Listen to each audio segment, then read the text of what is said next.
Hello students, so today we will be discussing about the location of the liver. So this is the head end of the cadaver, the foot end of the cadaver. This is the left side, this is the right side of the cadaver. We have opened the anterior abdominal wall.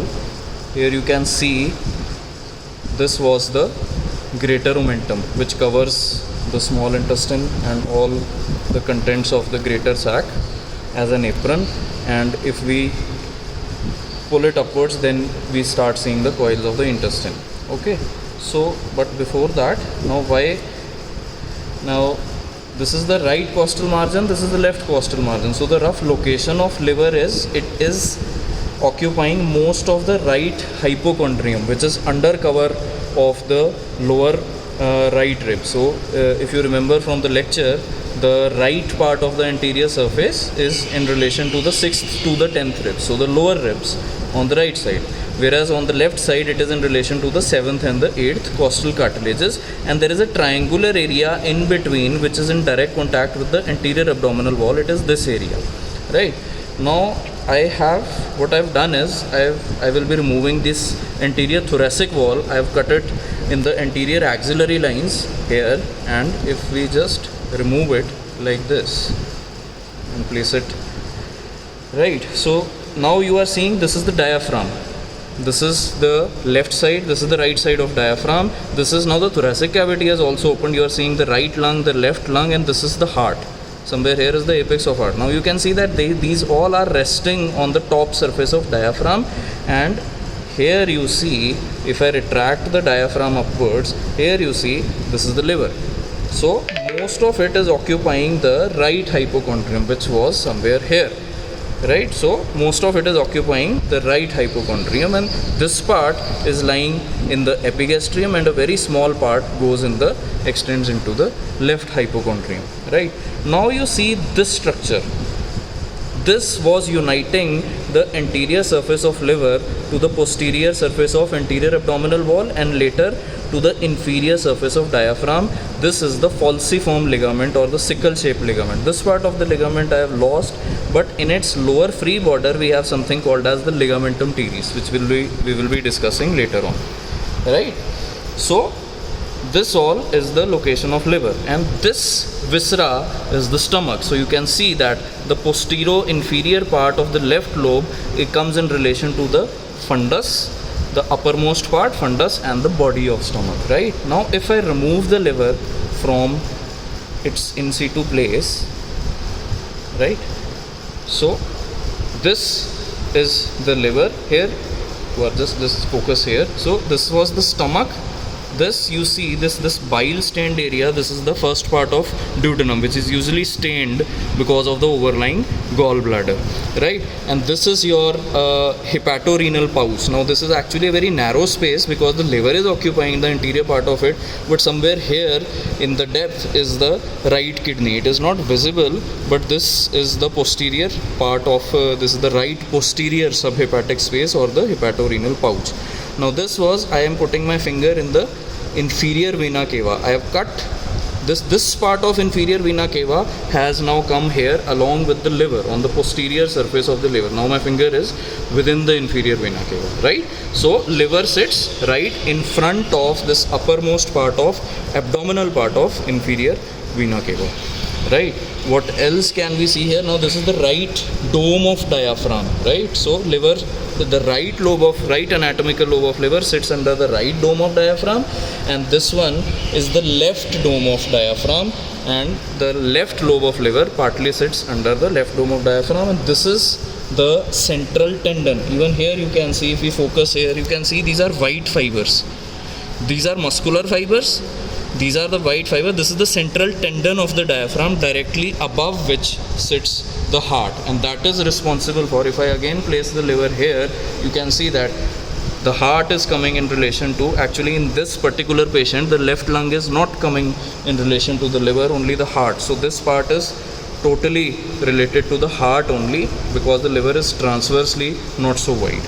But otherwise, now coming to the liver, now what we had seen was that, first of all, how to keep it in the anatomical position.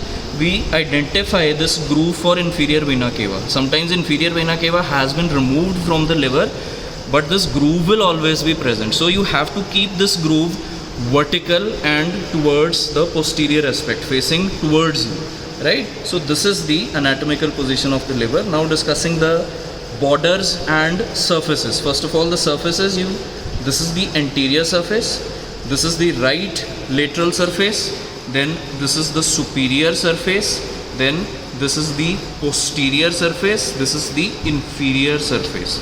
So you can see that the anterior, superior and the right lateral surfaces are more or less in continuity with each other. There is no dividing border in between them.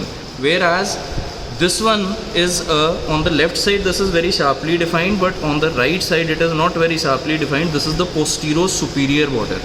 And then this one is the posterior-inferior border. The sharpest border, however, is this one, the inferior border of the liver, which separates the anterior and the right lateral surfaces from the inferior surface. This thing here is the gallbladder, right?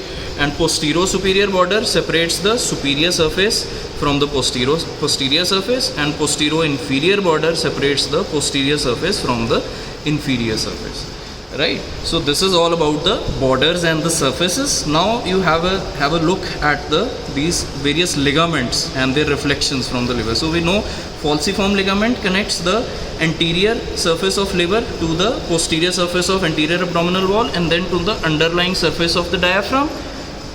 Then we can see here that the two layers of falciform ligament diverge, leaving this small triangular area without any peritoneal covering. So which are the bare areas on liver? First is the line of attachment of falciform ligament between its left and right layers. That is the first bare area. Second is on the superior surface, this triangular area where the two layers of the falciform ligament diverge from each other. Now this is the right layer of the falciform ligament becoming continuous with, actually I have torn it slightly incorrectly here. So this is the right coronary ligament. This is the anterior or the superior layer of the right coronary ligament. It will reach this area to form the right triangular ligament. Some part of it is left here, right? So this is the anterior or superior layer of right coronary, then this is the right triangular ligament, then this layer comes back as the inferior layer of the right coronary, then moves over the groove for inferior vena cava, then it goes upwards on the right border of, this is which lobe? Caudate lobe of liver. Then it moves to the left across its upper margin, then it comes down and dips down into this fissure. Remember from the lecture, this is the fissure for ligamentum venosum, right? Okay, so if I just straighten this thing, so this is the fissure for ligamentum venosum, and then within it two layers of peritoneum forming the lesser omentum are present. So this is the lesser omentum. There are actually four layers of peritoneum. This peritoneum came here, then it lined the anterior surface of the caudate lobe, then it comes down as the posterior layer of peritoneum of lesser sac of the lesser omentum, then lines the posterior surface of the stomach, goes down as the second layer of this greater omentum, and first layer of this greater omentum then lines the anterior surface of stomach, comes up as the anterior layer of lesser omentum. It dips down, reaches the floor of this fissure, then comes down as the peritoneum of greater sac, now lining the anterior wall of this fissure for ligamentum venosum. This was the posterior wall and posterior lip of fissure for ligamentum venosum. This is the anterior wall and anterior lip of fissure for ligamentum venosum. This fissure actually lies like this. So you can see that this is posterior surface of caudate lobe, and the anterior surface of caudate lobe actually forms the posterior wall of this fissure for ligamentum venosum, right?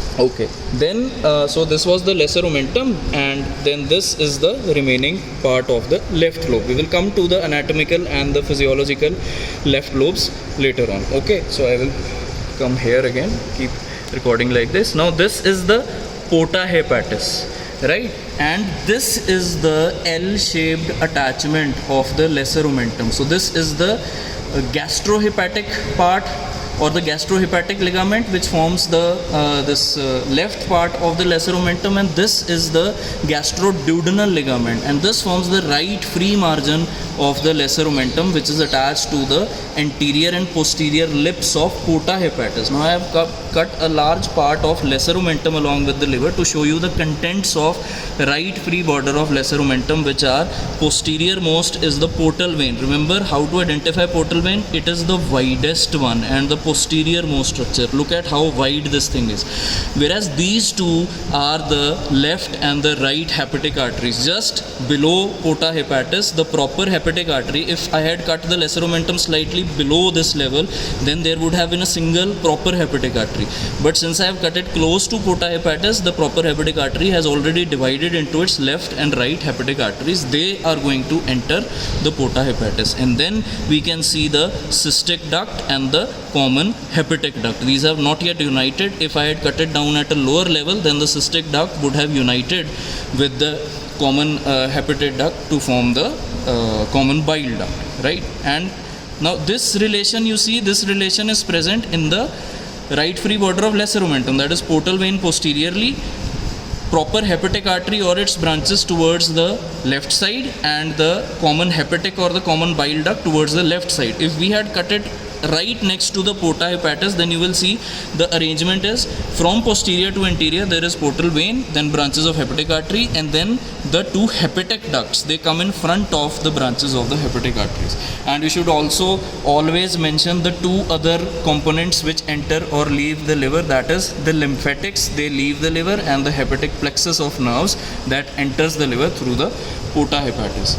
Now, is porta hepatis a true portal for the liver or not? That is again a commonly asked question in Viva. It is not. Why not? Because all the vessels entering or leaving the liver, all of them are present here except the hepatic veins, which do not leave the liver through the porta hepatis. But where do they leave? If we open, now this was the inferior vena cava, I have opened, vertically cut its posterior wall. Here you can see, if I open it towards the right side, you can see this is the opening of the right hepatic vein. Just tap on this area.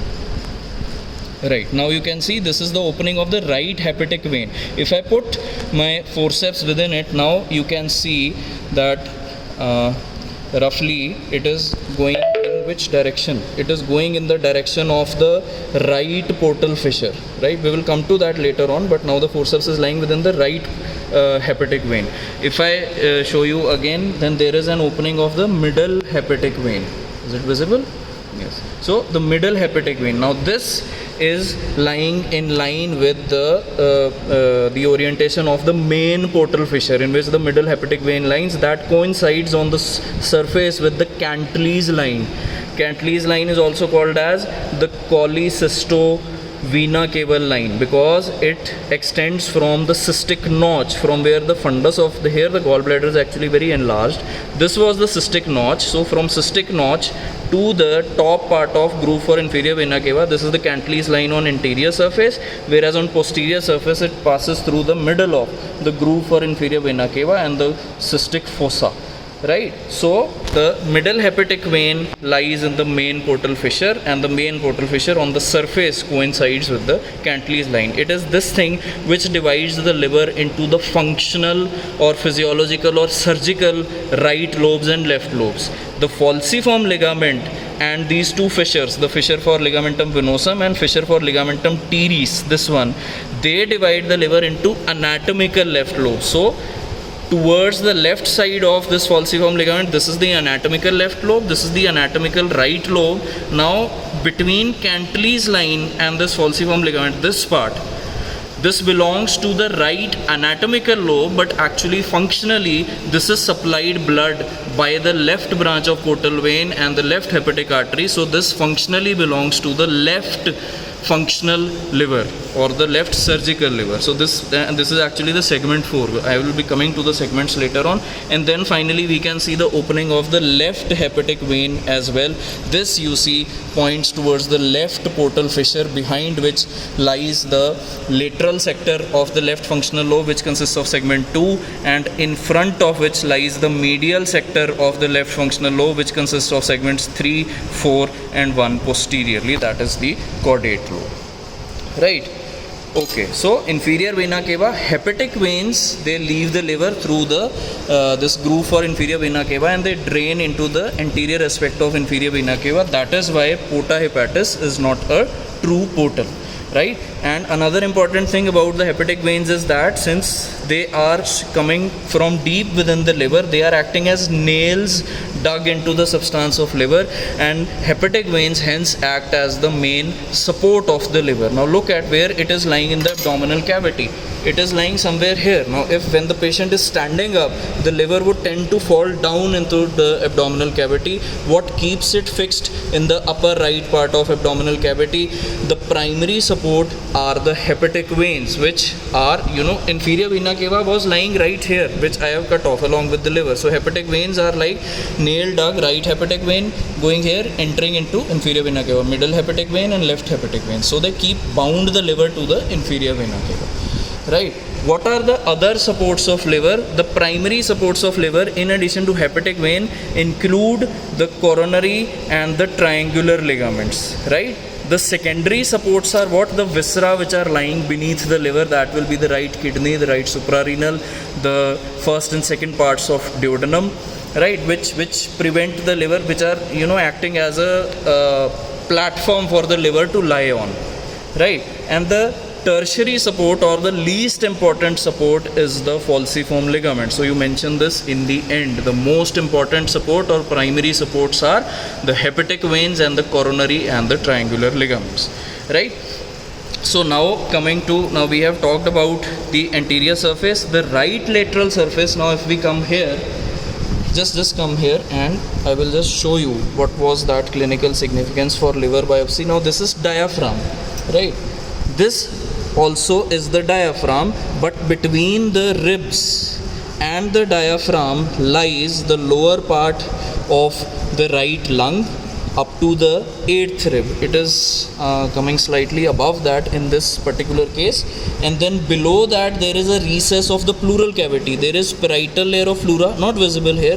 Then it goes upwards again as the parietal layer of phrenic pleura, that is lining the diaphragm. This is the costal parietal pleura, this is the diaphragmatic parietal pleura. So the costodiaphragmatic recess comes down up to the level of 10th rib, and below 10th rib up to 11th rib there is only diaphragm is directly in contact with the costal margin. So to take a liver biopsy, what we need to do is pass a needle through the intercostal space, and it will pass through this part of the thoracic cavity. We do not want any part of pleural cavity to lie here. We do not want the lowest part of right lung to lie here. What we want is that it should just pass from the costal margin, from the intercostal space directly via diaphragm, and then enter the liver, and then take a part of tissue of the liver and then come out. Right. So that is why what we do is we ask the patient to exhale. While exhalation, what happens? The diaphragm goes upwards and compresses the lungs, so that, and the lungs also move upward, the costodiaphragmatic recess also moves upward, so that, and we go through, preferably through the 10th or the 9th intercostal space, between the 9th and 10th ribs, or between the 10th and 11th ribs, so that our needle does not even enter the lowest part of pleural cavity, so that just in case if the liver is infected, on its way out the needle does not infect the pleural cavity. Right. So that was all about the relations of the right lateral surface of the liver. So the biopsy will be taken from somewhere here, this area, right? Then we come to the posterior surface of the liver. Now we know that from the right side to the left side, it consists of the triangular bare area. Here you can see roughly somewhere here, this would be the anterior layer of coronary ligament. It will come down here, its apex would coincide with the right triangular ligament. This is the inferior layer of right coronary. It will go across the groove for IVC, move across the right margin of caudate lobe, across the top of caudate lobe, and then over the posterior lip of this fissure into the fissure for ligamentum venosum. So this is the triangular bare area. This is directly in contact with the diaphragm, separated only by some loose areolar tissue and the right inferior phrenic artery and the phrenic veins draining the right dome of the diaphragm. There is no peritoneum intervening between these two. What is the clinical significance of this thing? If there is an infection within the liver somewhere here, it can directly rupture through the diaphragm and enter the right half of the pleural cavity, which is lying behind and above it. Right? Okay. And also carcinoma of the liver can spread from here via lymphatics into the right part of the thoracic cavity, into the posterior mediastinal lymph nodes. Okay, so this is the triangular bare area. Then there is the groove for inferior vena cava. Then to its left side there is the caudate lobe, which we have already done. The parts of caudate lobe are, this is the right border, the upper border, the left border. Here this is the papillary process. This comes in relation to the origin of, somewhere behind here is lying the topmost part of abdominal aorta, and it is coming in relation to the origin of celiac artery. And this is the caudate process, you see, which goes downwards and transversely to the right side. So this is caudate process, which extends between the groove for inferior vena cava, and this is the porta hepatis, right? So if I just cut the contents of porta hepatis, now you have seen the contents of right free border of this lesser omentum. If I just cut these contents to expose the porta hepatis, use a knife.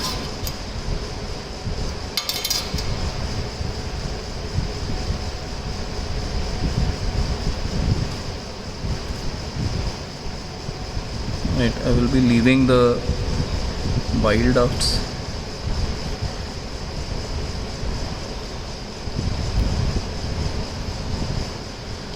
Right, so here what you can see is, this is the portal vein, right? Then the branches of the hepatic artery, not very clearly visible, and these are the, this is the common hepatic duct, right? And cystic duct has been left there. So again the relation is somewhat that the common hepatic duct is lying towards the right side, branches of hepatic artery are towards the left side, portal vein is towards the posterior most aspect, right? Okay. Then we come to, and finally there is a very small groove towards the left side of the caudate lobe. There is the groove for esophagus. Then within the fissure for ligamentum venosum, this is the lesser omentum, the uppermost part of lesser omentum. The two layers of lesser omentum are these, and this is the hepatogastric part of lesser omentum, and this was the hepatoduodenal ligament part of the lesser omentum. Then coming to the inferior surface. Now this is the posterior-inferior border, and the inferior surface, now we will discuss this from the left side to the right side. The left side, as I had shown you in the body, it comes in relation to the fundus and the body of the stomach, right? Just imagine that stomach is lying here, so the lowest distal most part of stomach comes in relation to, it is the pyloric part, which is continuous with first part of duodenum. So they come in relation to this thing, which is the quadrate lobe of the liver. Now between the left anatomical lobe and the quadrate lobe, what lies is, this is the fissure for ligamentum teres, and ligamentum teres and ligamentum venosum are what I will discuss that shortly later. Then there is the quadrate lobe. So quadrate lobe is quadrilateral shaped, right? And its upper border forms the lower boundary of the porta hepatis. Its left border forms adjoins the fissure for ligamentum teres. Its right border lies just next to the cystic fossa, and its inferior border forms part of the inferior border of the liver, and it comes in relation to obviously the pyloric part of stomach and the first part of duodenum. Whereas caudate lobe, we can pause this video from here. Okay, so we have taken a breather, and continuing with, so quadrate lobe we have done. Then to the right side of quadrate lobe there is the cystic fossa, which contains normally a smaller, but this is a huge gallbladder. And right, so this was the cystic fossa. Now because of enlargement of gallbladder, all the impressions here have become quite vague, which are not visible. Normally what happens is, this much area is the cystic fossa, lateral to it and extending up to inferior border is the colic impression, somewhere in this area, which comes in relation to the rightmost part of transverse colon and the hepatic flexure of the colon. If I just show you on the body here, where was the transverse colon? This was the transverse colon and this was the hepatic flexure. If I just place the liver back into the body, you will see that transverse colon and the hepatic flexure coming in relation to just the part towards the right side of the cystic notch. This area, which is going to be coinciding with the colic area or the colic impression, whereas above that this large part comes in relation to the upper pole of the right kidney, and the part further above it, somewhat related to the bare area of the liver, that comes in relation to the right suprarenal gland, right? So these all are the descriptions of one thing that I forgotten was tuberomental. Tuberomental is this slight elevation of the inferior surface between the gastric impression and the lowest part of fissure for ligamentum venosum. This is tuberomental. This comes in relation to the tuberomental of the pancreas, which is an elevation on the upper border of the pancreas that you will be taught later on in the lecture on pancreas. Right, so that is all about the inferior surface of the liver. So one thing you should know is how to place the liver in the anatomical position. Second thing, you should be able to enlist all the 8 bare areas of liver. So systematically, starting from the front, we have the line of attachment of falciform ligament, number 1. Number 2 is the small triangular area on the superior surface between the divergence of the left and right layers of falciform ligament. Then number 3 is the bare area on the posterior surface, which is the largest bare area. Number 4 is the groove for inferior vena cava. Number 5 is the cystic fossa. Then number 6 is the this fissure for ligamentum venosum, which does not actually the floor of this fissure for ligamentum venosum. Number 7 is the fissure for ligamentum teres, and number 8 is the porta hepatis. Even porta hepatis is non-peritoneal because the peritoneum is attached only to its posterior and anterior lips, and the 2 layers are continuous across the right end of the porta hepatis. So you should be able to enlist all the 8 bare areas of the liver. Then you should be able to tell which are the borders and surfaces of the liver. There are 3 borders. The sharpest one is the inferior border. The other ones are the posterior superior and the posterior inferior border. If sometimes you are asked how do you delineate the posterior inferior border, that is along the posterior layer of left coronary ligament. Then this actually somewhere here is visible. The left triangular ligament was also visible, where the anterior and posterior layers of left coronary meet each other, right? So posterior inferior border moves across the left coronary ligament, then it moves across the lower part of the caudate lobe and the groove for inferior vena cava, then across the inferior layer of the right coronary ligament and then the right triangular ligament, and then it merges with the inferior border of the liver. Surfaces, you all remember, we have the anterior surface, the right lateral surface, then the superior surface, and then the posterior superior and the posterior inferior surfaces. Then you should be able to enlist the contents of the porta hepatis. What enters liver through porta hepatis, that is the portal vein, the hepatic arteries and the hepatic plexus of nerves, whereas what leaves the liver, those are the right and left hepatic ducts and the deep lymphatics of the liver. There are certain superficial lymphatics also that I have discussed in the lecture part. And then you should be able to tell what are the fissures for ligamentum venosum and ligamentum teres, and they are remnants of what. So again, repeating as I told you in the lecture, what happens is, now just imagine if I keep the liver within the body, Just imagine that the anterior abdominal wall is complete. Somewhere here is the umbilicus. If this was a fetus, there was an umbilical cord going to the placenta. Imagine my hand is the placenta. What is happening is that the umbilical arteries, which are branches from the internal iliac artery, they leave the body of fetus through the umbilicus, go in the umbilical cord, and they reach the placenta. In placenta, by the gaseous exchange between the fetal and the maternal blood, the fetal blood is getting oxygen from maternal blood. So umbilical arteries are carrying deoxygenated blood. There are two umbilical arteries coming from each internal iliac artery, reaching the umbilicus, then in the umbilical cord, and giving fetal blood to the placenta. Now the fetal blood has gained oxygen from the maternal blood. Now this fetal blood, which is oxygenated, that is carried by a single umbilical vein. In the fetus earlier there were two umbilical veins, left and right. Out of them only the left umbilical vein is left. So the left umbilical vein is carrying that oxygenated blood from placenta to the umbilicus. Now from umbilicus, that single left umbilical vein travels upwards. How does it reach the liver? It reaches the liver within the free margin of the falciform ligament.